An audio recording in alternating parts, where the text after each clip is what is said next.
Hello friends, welcome to tubelettrading.com। और आज हम डिस्कस करने वाले हैं टाटा मोटर्स लिमिटेड के बारे में। आप सब लोग ये सोच रहे होंगे कि टाटा मोटर्स 4 to 5% डाउन क्यों गया। और आप सब लोगों ने एक हेडलाइन भी देखी होगी कि टाटा मोटर्स का प्रॉफिट है जो वो 40 to 50% तक डाउन दिखाया गया था इस क्वार्टर में। तो वो हम चेक करेंगे कि इस क्वार्टर में वो सिर्फ एक हेडलाइन थी या एक्चुअल में ऐसा कुछ था। तो जैसे देख सकते हैं ऑन 13th में Tata Motors reported a sharp 51% year on year decline in consolidated net profit up to 8,470 crore as compared to 17,407 crore. तो ये सब हम अभी इसके अंदर इसके फाइनेंशियल्स के अंदर चेक करेंगे। टाटा मोटर्स जो है हमारा निफ्टी 50 का एक पार्ट है। इसका मार्केट कैप 2,52,788 करोड़ है और अब ये 687 पे जो है ट्रेड कर रहा है। 52 वीक्स इसका हाई जो है, मतलब एक साल के अंदर इसने इतना 1179 जो है इसका हाई रहा है और 536 जो इसने लो बनाया है। इसके आगे चलते हैं तो जो ऑटोमोबाइल इंडस्ट्री के अंदर क्या है, टाटा मोटर्स थर्ड नंबर पर आती है। इससे ऊपर महिंद्रा एंड महिंद्रा, फिर मारुति सुजुकी ऑन टॉप है। इसके अगर हम क्वार्टरली रिजल्ट्स चेक करें तो उसके अंदर हम क्या देख सकते हैं कि जो क्वार्टरली रिजल्ट्स होते हैं वो क्वार्टर टू क्वार्टर चेक करते हैं, मतलब मार्च 2025 का मार्च 2024 से। और जब मार्च 2024 का आया था तो वो हमने 23 के साथ कंपेयर करा होगा।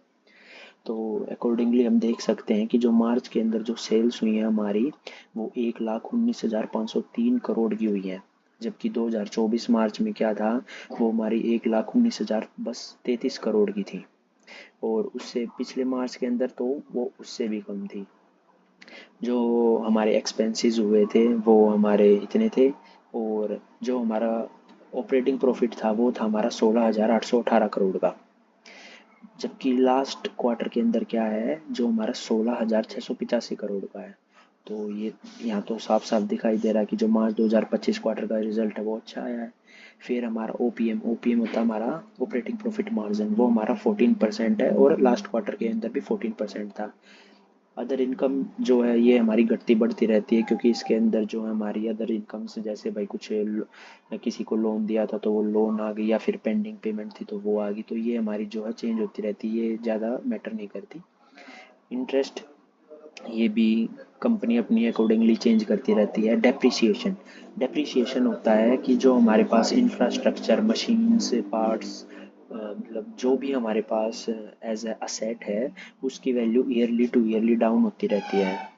तो ये पैसा कंपनी को देना नहीं होता, ये सिर्फ डॉक्यूमेंट्स के अंदर दिखाया जाता है। तो ये इतना है 5,295 करोड़। तो घूम फिर के हमारा प्रॉफिट बिफोर टैक्स कितना आता है, 11,504 करोड़। और पिछले मार्च के अंदर ये सिर्फ कितना था, 9,309 करोड़। तो यहाँ तो हमें दिखाई दे रहा है कि भाई जो हमारा मार्च 2025 का जो रिजल्ट था वो बहुत अच्छा था। लेकिन इसके बाद जो है गेम चेंज हो गया। जो टैक्स था, टैक्स वो हमने यहाँ 26% दिया, जिसके कारण हमारा नेट प्रॉफिट है वो 8,556 करोड़ हो गया। लेकिन यहाँ क्या है, यहाँ -88 करोड़ है। ये -88 करोड़ का मतलब क्या है, 88% का मतलब क्या है इधर, कि जैसे हम लोग अपना टैक्स रिटर्न फाइल करते हैं तो वो हमारे पास रिटर्न में आ जाता है। ऐसे ही कंपनी ने भी जो टैक्स है वो फाइल किया था और वो 88% रिटर्न आ गया। तो जिसके कारण क्या, 88% मतलब लगभग डबल, एक तरह से डबल हो गया इनका प्रॉफिट। तो इसलिए यहाँ पे 17,528 करोड़ हो गया। तो यहाँ हमें साफ साफ दिखाई दे रहा है कि जो मार्च 2025 का जो प्रॉफिट है वो बेस्ट ऑफ बेस्ट है अब तक का। ऑपरेटिंग प्रॉफिट, जो प्रॉफिट बिफोर टैक्स है वो अब तक का सबसे बेस्ट आया है। और ऐसे ही हमारी जो ऑपरेटिंग प्रॉफिट है वो भी हमारा बेस्ट ऑफ बेस्ट था। जो हमारी सेल्स थी वो भी बेस्ट ऑफ बेस्ट थी। तो वो सिर्फ एक हेडलाइन थी कि जो हमारा ऑपरेटिंग प्रॉफिट है वो कम हो गया है, लेकिन ऐसा कुछ नहीं हुआ है। अभी हम अगर ईयरली चेक करें तो ईयरली भी हम देख सकते हैं कि जो हमारी सेल्स हैं वो कंटिन्यूस इंक्रीज होती आई हैं। यहाँ तो कोरोना टाइम में कम हुई, लेकिन उसके बाद दोबारा बढ़ी, फिर और बढ़ी, फिर और बढ़ी, फिर और बढ़ी, फिर मार्च 2025 के जो हमारा फाइनेंशियल ईयर 25 था, ये हमारा सबसे बेस्ट रहा है सेल्स के अकॉर्डिंगली। और अगर हम ऑपरेटिंग प्रॉफिट चेक करते हैं तो वो ऑपरेटिंग प्रॉफिट भी हमारा सब सेकंड बेस्ट रहा है, जो कि हमारा 55,216 करोड़ है। इससे लास्ट ईयर हमारा 57,824 था। लेकिन और अगर अगर हम कंपेयर करते हैं इसके अंदर, तो वो हमारा सेकंड बेस्ट रहा है। ये हमारा ऑपरेटिंग प्रॉफिट मार्जिन भी लगभग सेम ही रहा है लास्ट ईयर के कंपैरिजन में। अदर इनकम में आपको बता ही चुका हूँ, ये चेंज होती रहती है। इंटरेस्ट का भी ऐसा ही, डेप्रिसिएशन भी हमें देना नहीं होता है। तो प्रॉफिट बिफोर जो हमारा टैक्स है, देखो इधर देखो, प्रॉफिट बिफोर जो हमारा टैक्स है वो भी जो इस साल का है वो कितना ज़्यादा है, लगभग 10,000 करोड़ से ज़्यादा है जो हमारा टैक्स है। फिर यहाँ भी सेम हो गया कि जो इन्होंने 14% जो टैक्स था वो इनका रिटर्न आ गया, तो उसके कारण जो हमारा नेट प्रॉफिट था वो लास्ट ईयर इंक्रीज हो गया और इस साल जो है वो डिक्रीज हो गया। और अगर हम बैलेंस शीट के अंदर देखते हैं तो हमारे जो रिजर्व्स हैं वो हमारे लगातार लगातार बढ़ रहे हैं। और जो हमारी बोरोइंग्स हैं, बोरोइंग यहाँ भी देखो, आप लोग थोड़ा ध्यान देना, ये जो खबर है ये कोई नहीं बताता आप लोगों को, ये हमें खुद जाकर इधर बैलेंस शीट के अंदर चेक करनी होती है। लास्ट ईयर 1,07,264 था हमारा बोरोइंग मतलब लोन जो कंपनी ने ले रखा है अपने एक्सपेंशन को बढ़ाने के लिए। लेकिन इस साल वो कितना हो गया, 71,540 करोड़।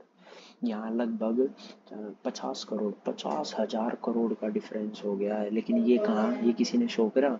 बिल्कुल भी नहीं, क्योंकि इससे तो फिर पता चल जाएगा कि भाई बिल्कुल अच्छा शेयर है या फिर जो भी है। तो ये 50,000 करोड़ यहाँ कहीं भी नहीं दिखाए गए कि वो कहाँ गए हैं। लेकिन यहाँ हमें पता चल रहा कि कंपनी ने अपने प्रॉफिट के अंदर से 50,000 करोड़ रुपए का लोन उतारा है। अदर लाइबिलिटीज़ के अंदर हमारा मतलब बहुत सारी चीज़ें, डेप्रिसिएशन वगैरह, टैक्स वगैरह, ये सब इंक्लूड हो जाता है। फिक्स्ड एसेट भी हम देख सकते हैं कि जो कंपनी के हैं वो बढ़ते आ रहे हैं। यहाँ ऐसा लग रहा होगा कि ये कम हो रहे हैं, ये कम हो रहे हैं, लेकिन क्या है, हमारा जो सी डब्ल्यू आई पी का मतलब होता है कैपिटल वर्क इन प्रोग्रेस। इसका मतलब है कि वो अभी जो काम है वो अभी प्रोग्रेस के अंदर है, लेकिन थोड़ी दिन बाद वो जो ये हमारी जो चीज़ है ये इसके अंदर आ जाएगी, फिक्स्ड एसेट के अंदर आ जाएगी, और जो वो भी प्रॉफिट प्रोवाइड करना शुरू कर देगी। तो अगर हम अकॉर्डिंगली देखें तो अगर मैं इसको इसमें ऐड करता हूँ तो 55 1,55,000 करोड़ हो जाएगा। तो इसके मुकाबले क्या है, 1,32 के मुकाबले ये क्या ज़्यादा हो जाएगा। और यहाँ देखो, यहाँ भी मतलब 65 करोड़ हो गया, 65,000 करोड़ हो गया है।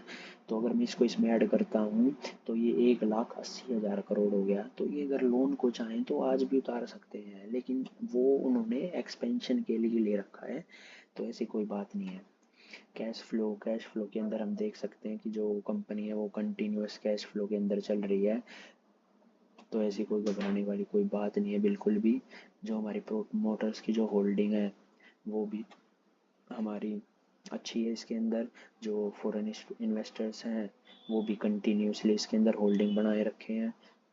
ये थोड़ा सा ऊपर नीचे तो जैसे अभी यहाँ देख रहे हैं कि भाई थोड़ा सा कम हो गया है, लेकिन यहाँ जब कम होता है, जैसे इन्होंने कम किया, जैसे यहाँ से देखते हैं कहाँ से कम होना शुरू हुआ है इनका, यहाँ से कम हुआ, यहाँ से। तो ये 46 से 42 तो हुआ, लेकिन हम ये देखेंगे ना कि ये जो होल्डिंग थी किसके पास गई। अभी यहाँ लगभग 4% कमी, 4 में से 2% तो फॉरेन इन्वेस्टर्स ने ले ली, और जो एक 1-1.5% था वो किन्होंने, डोमेस्टिक इन्वेस्टर्स ने ले लिया। तो पब्लिक के पास कहाँ गया, लगभग आधा परसेंट गया। तो ये भी कोई गलत चीज़ नहीं है।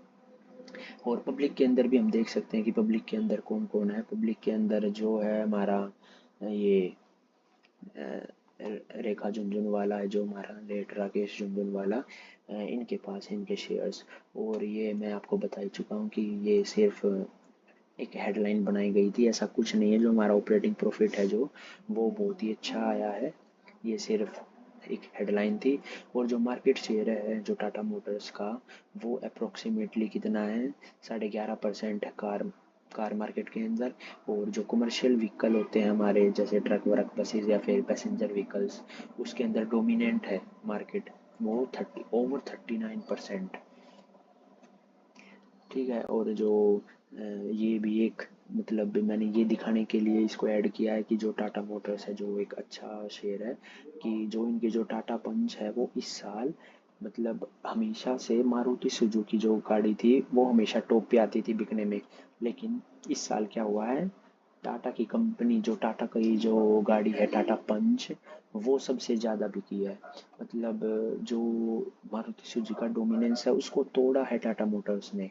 तो ये भी एक मतलब एक अच्छी न्यूज़ है। और जो ये मतलब बोल रहे हैं कि भाई आज ये क्यों डाउन गया है, क्योंकि जो जैगुआर लैंड रोवर है उसकी आज जो इन्वेस्टर्स ने एक प्रेजेंटेशन शो करी थी तो उसके अंदर क्या है, जो मतलब इनके ऊपर जो रिस्क चल रहा है कि भाई मतलब चाइना के अंदर इन्हें कंपटीशन फेस करना पड़ रहा है, फेस करना पड़ रहा है। तो और तो इसी इसी को चलते थोड़ा सा वो रिस्क शो कर दिया तो वो ही एक हेडलाइन बना दी गई दोबारा से।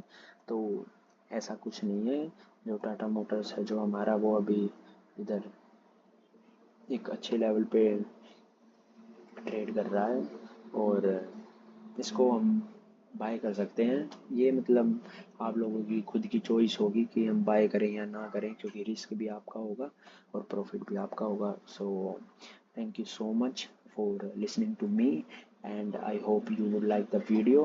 So if you found it appropriate, then please like it and subscribe it, and let your money work for you. Thank you and have a nice day.